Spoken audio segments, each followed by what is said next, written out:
A boy is dead after a shooting incident in Plymouth on Monday evening. Now police are looking for the public's help. Delane Cleveland has more from Plymouth. Delane?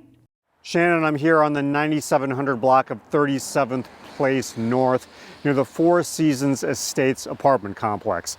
Plymouth police say they responded to a report of a shooting here shortly before 6 p.m. Monday evening. According to Plymouth Public Safety Director Eric Fadden, when officers arrived on scene, they found a 17-year-old male inside a vehicle who was dead from a gunshot wound.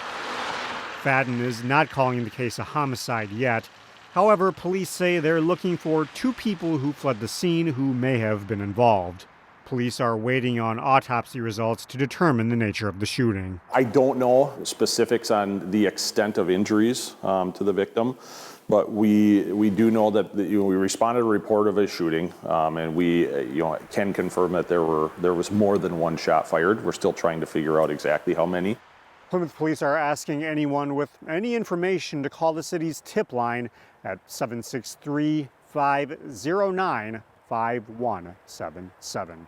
Reporting in Plymouth, Delane Cleveland, CCX News.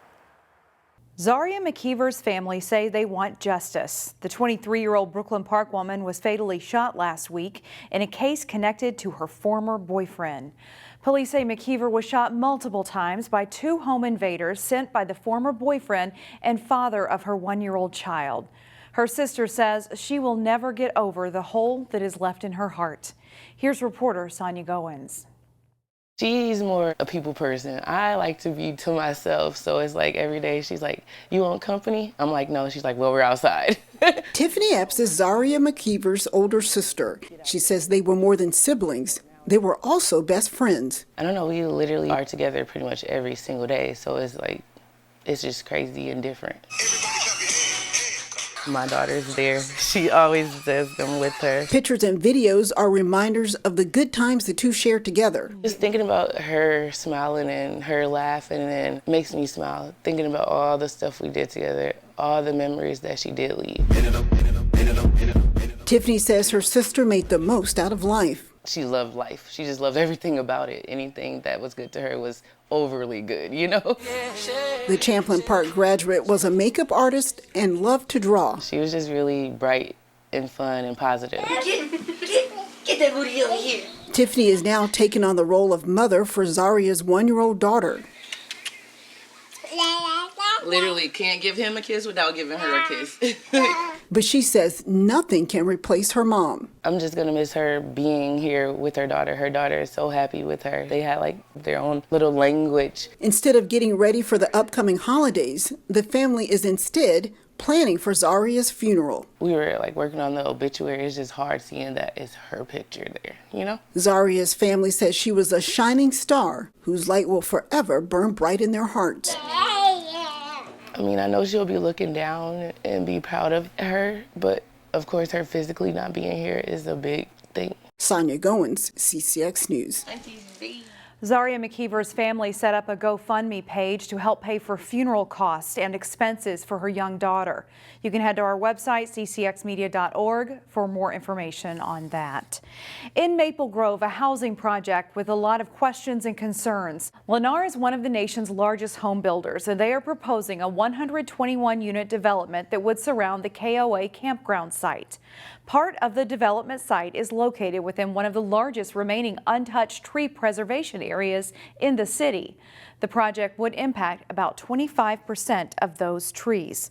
Lennar plans to put up single-family homes to the east of the campground site, then put up row-style townhomes to the south. Some Planning Commission members raise concerns about too many townhomes getting built in Maple Grove. There's a lot of townhomes going in, more than single-family homes.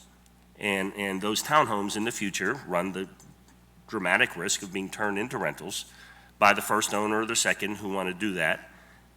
So I'm just very concerned about putting more and more townhomes in with the potential to turn into rentals. Last summer, the city imposed a one-year moratorium on single-family homes and townhomes being turned into rentals. There's a student at Cooper High School who is well known not just in the school's music program, but all around the state. We shine a light on senior Arlo Hollander as today's standout student.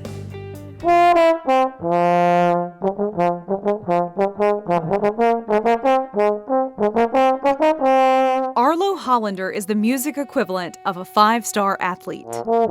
You work on that hard, I spend 2 to 3 hours a day probably practicing, working on trombone. He's one of the top youth trombonists in the state, playing in the Greater Twin Cities Youth Symphony Orchestra and in Minnesota Youth Jazz Band's top jazz band. And here at Cooper High School, he is involved in darn near every musical opportunity we offer at Cooper. Band director Marcus Hahn says Arlo's talent is sought out. The kid's the real deal. And Arlo is always ready to help, even up for a challenge. One parade, our tuba player couldn't be there, and I was like, Arlo, do you want to play the tuba? And he's like, are you serious? And I'm like, yeah. And he played the tuba. Arlo doesn't just play, he leads. He's the senior drum major of the marching band. Being a drum major, you're having the responsibility of keeping everybody kind of gelled together. Arlo, his dedication and love of music has definitely made him stand out from other students. Being the drum major is a really important position to be, and for people looking up to that.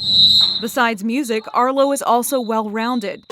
A good student and captain of the Nordic ski team. He aspires someday to play in a professional orchestra.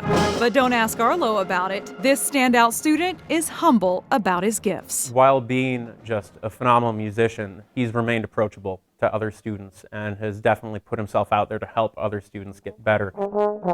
And that has helped make him a leader in the band just because they respect his ability and his kindness, and he's just a terrific young man. Arlo is studying trombone with someone at the University of Minnesota, and he plans to pursue a degree in music performance. He's already going out on auditions. Good luck.